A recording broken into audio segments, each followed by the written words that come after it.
வளவள கொலன்னு பேசிக்கிட்டே இருக்கக்கூடாது. இந்த நேரம் அமைதியாக இருன்னு சொல்கிறவங்கெல்லாம் அமைதியாக இருக்கணும்.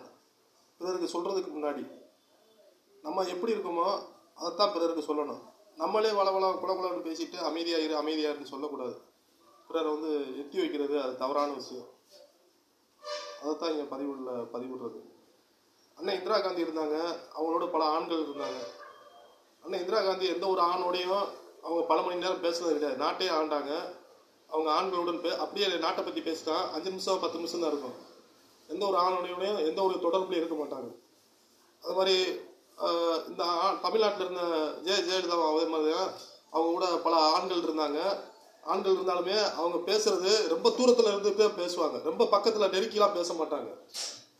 ரொம்ப இடைவெளி இருக்கும். அதான் ஒழுக்கங்கிறது.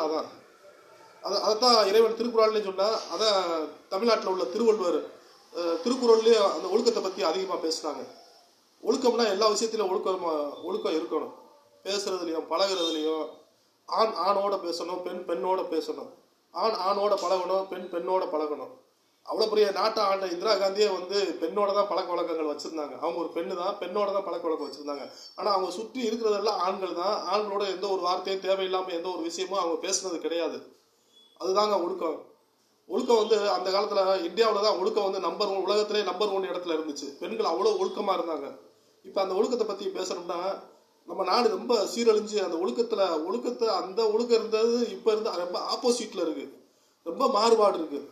ஆடைகள்லாம் பெண்கள் உடுத்துற ஆடைகள்லாம் பார்த்தீங்கன்னா கண்ணாடியாக வெளியே தெரியும். உள்ள உடல் உறுப்புகள்லாம் வெளியே தெரிகிற அளவுக்கு ஆடைகள் அணிகிறாங்க. நம்ம நாட்டில் இப்படி ஆடைகள் அணிஞ்சிருந்தாங்க இந்தியாவில். நம்ம அமெரிக்காவில் பிறந்தோம். நம்மளாம் அமெரிக்காவாதியா ஆடைகள் அப்படி அணிகிறதுக்கு?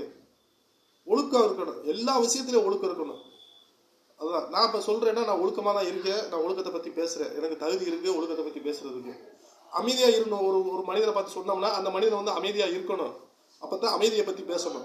சும்மா தேவையில்லாமல் யாரையும் எதையும் சொல்லக்கூடாது.